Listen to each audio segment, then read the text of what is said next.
बड़ी खबर इस वक्त आपको बता दें, बड़ी खबर न्यूज 24 पर इस वक्त आपके सामने। नेतन्याहू का ट्रंप को लेकर बड़ा बयान। इजरायली प्रधानमंत्री बेंजामिन नेतन्याहू कह रहे हैं कि ईरान ने राष्ट्रपति ट्रंप को मारने की साजिश रची थी, क्योंकि ईरान की नजरों में ट्रंप दुश्मन नंबर 1 है। बड़ी खबर इस वक्त आपके सामने, बड़ी खबर इस वक्त आपके सामने जो बता रही है, नेतन्याहू ने एक इंटरव्यू दिया है और उसमें ये वो कहते हुए नजर आए हैं कि ईरानी सत्ता की नजर में ट्रंप दुश्मन नंबर 1 हैं। लेकिन ये देखें जिस तरह से लगातार बैक टू बैक अटैक्स हो रहे हैं, बैक टू बैक अटैक्स हो रहे हैं, वो देखें।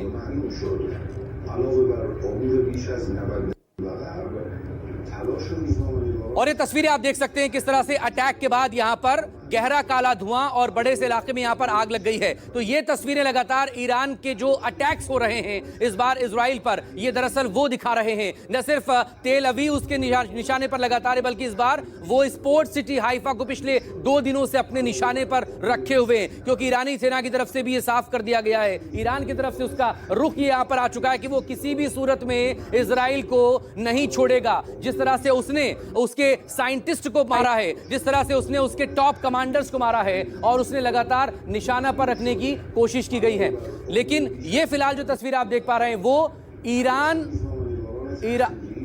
ईरान का जो मशहद हवाई अड्डा है, ये उसकी तस्वीरें इस वक्त आप देख पा रहे हैं, क्योंकि ईरान को भी लगातार अटैक का सामना करना पड़ रहा है इजराइल की तरफ से। मशहद एक बड़ा हवाई अड्डा है, ईरान के लिए बहुत इंपॉर्टेंट हवाई अड्डा है, और उसे टारगेट करते हुए ये यहां पर अटैक किया गया। और इसीलिए बाद में खबर ये भी निकलकर सामने आई कि गुलबेरियन जो कि तेल अवीव का एयरपोर्ट है, उस पर ईरानी मिसाइल ने यहां पर अटैक किया था। तो दोनों एक दूसरे के एयरपोर्ट्स को निशाना बना रहे हैं।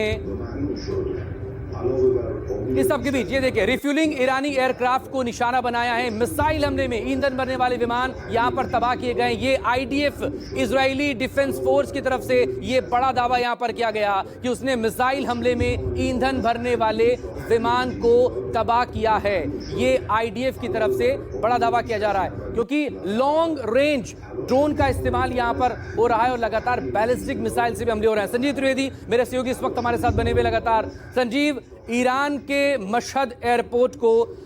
टारगेट पर रखा है, और दूसरी तरफ नेतन्याहू ये बयान दे रहे हैं मीडिया इंटरव्यू में कि दरअसल ईरान के लिए ट्रंप नंबर 1 है। ट्रंप को बीच में लेकर आ कर हैं कि ईरान दरअसल ट्रंप का खात्मा चाहता है।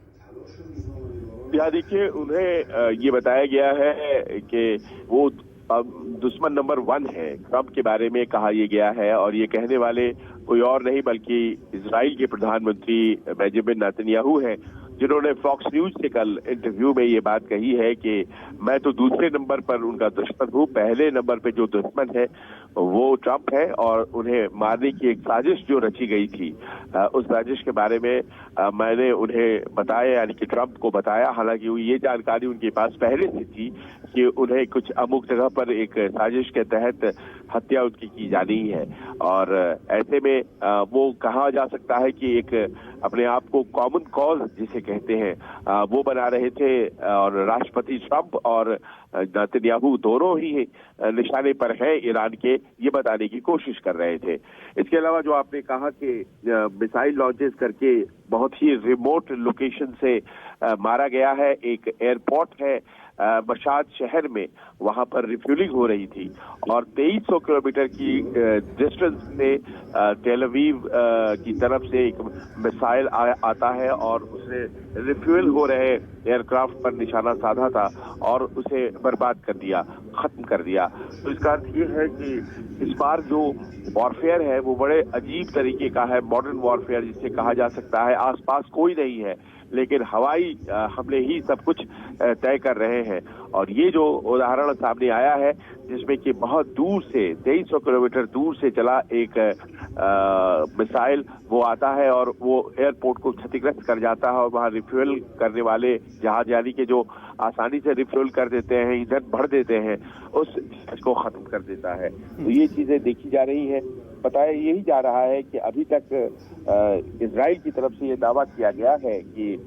नातान्ज जो कि सबसे अहम उनका एनरिचमेंट सेंटर था, उसे बर्बाद किए जाने के बाद इस्फहान जहां पर रिएक्टर्स थे, न्यूक्लियर रिएक्टर्स थे ईरान के, उसे उड़ाया गया है। और कल 2 और परमाणु संयंत्र जहां पर रिसर्च हुआ करता था, फॉर्दो और पार्ची, इन दोनों को भी निशाना बनाया गया। यानी कि कल 4 ऐसे अब न्यूक्लियर सेंटर्स थे जो कि ईरान के, उसे इजराइल ने अपने निशाने पर लिया। जी। और इस सब के बीच ये भी हमने देखा इसीलिए कि मशहद को जब निशाना बनाया गया तो बेन गुरियन जो एक इंपॉर्टेंट हवाई अड्डा है तेल अवीव का, उस पर ईरान की तरफ से दावा, और जिस तरह की तस्वीरें बेन गुरियन से निकल कर आई, वहां पर भी बैक टू बैक 2 धमाके होते हैं। किसी मिसाइल ने वहां पर हिट किया रात के वक्त में। Ben Gurion airport civil airport है और काफी दिनों से, 4 दिनों से वो बंद है और वो हमेशा से निशाने पर रहा है और बताया यही जा रहा है कि उस पर लगातार हमले हो रहे हैं। इस बात की जानकारी थी कि बेन गुरियन पर हमला होगा और वो निशाने पर है, पर कोई ऐसा हमला जो कि पूरे एयरपोर्ट को ध्वस्त कर दिया हो, इस बारे में अभी तक जानकारी सामने नहीं आई है। पर ये जरूर है कि प्रोलॉन्ग्ड कॉन्फ्लिक्ट होता चला जा रहा है, तो जाहिर है कि नए नए प्रतिष्ठान जो है वो निशाने पर आते रहेंगे। ध्यान अपना ईरान ने तेल अवीव से हटाया है और उन मुख्तलिफ इलाकों में अब ईरानी मिसाइल जा रहे हैं जहां पर इजराइल का प्रोटेक्शन उतना मजबूत नहीं है। जी संजीव, लेकिन इस सब के बीच बात हाइफा को लेकर करेंगे, क्योंकि हाइफा जिस तरह से ईरान के निशाने पर है, पोर्ट सिटी तो है ही, लेकिन इजराइल का इंडस्ट्रियल हब है, सिलिकॉन वादी है एक तरह से उसकी, जहां पर उसके अहम इंस्टीट्यूशंस हैं, जहां पर बाकी जो एमएनसीज हैं, बड़ी कंपनीज, उसके भी सेंटर्स यहां पर हैं। तो सामरिक लिहाज से, इकोनॉमिक लिहाज से और धार्मिक लिहाज से भी बेहद इंपॉर्टेंट ये सिटी, पोर्ट सिटी, 30% के आसपास यहाँ से तमाम जो है आवाजाही होती है सामानों की, इंपोर्ट से लेकर एक्सपोर्ट तक सब कुछ यहीं से होता है, क्योंकि एक बड़ा बंदरगाह हाइफा अपने पास रखता है। 30% तक का कारोबार यहाँ से होता है उसका हर लिहाज का। तो क्या अब ईरान दरअसल यही मैसेज दे रहा है या फिर इसी बात को लेकर टारगेट कर रहा है कि इजराइल को जब तक वो बड़ा नुकसान नहीं पहुंचाएगा तो उसको जो नुकसान हुआ है उसका खामियाजा नहीं निकल पाएगा?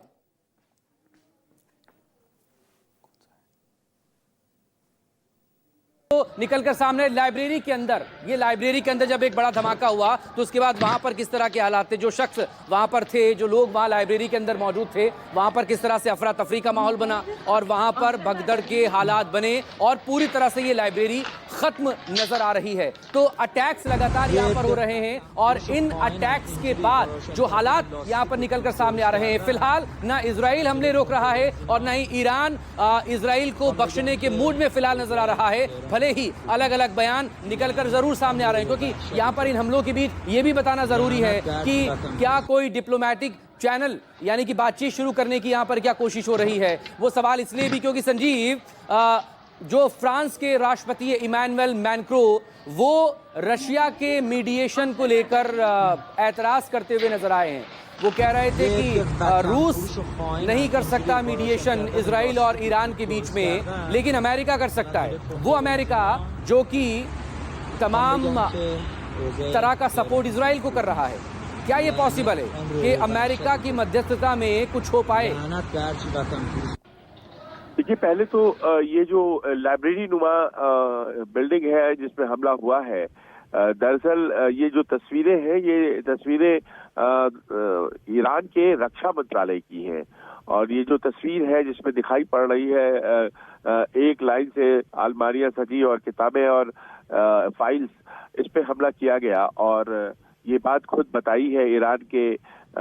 ऑफिशियल मीडिया ने कि वहां के रक्षा मंत्रालय पर हमला किया गया और उस हमले में कुछ लोगों के हताहत होने की सूचना है।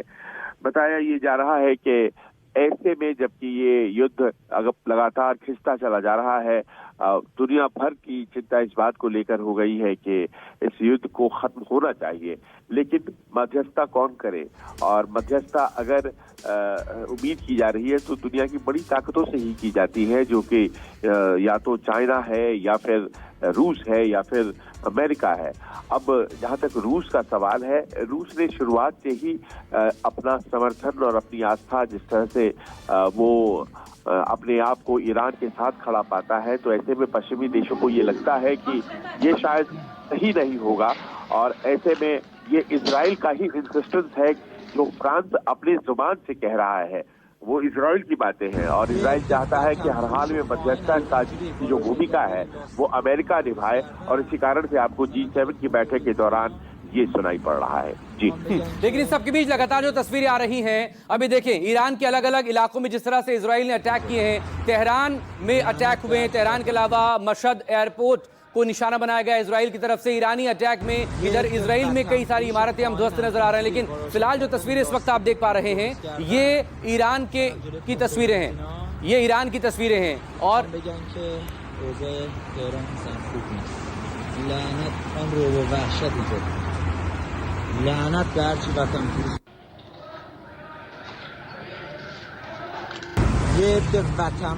और ये देखिए तस्वीरें अब आप इस वक्त आपके सामने, एक तरफ ईरान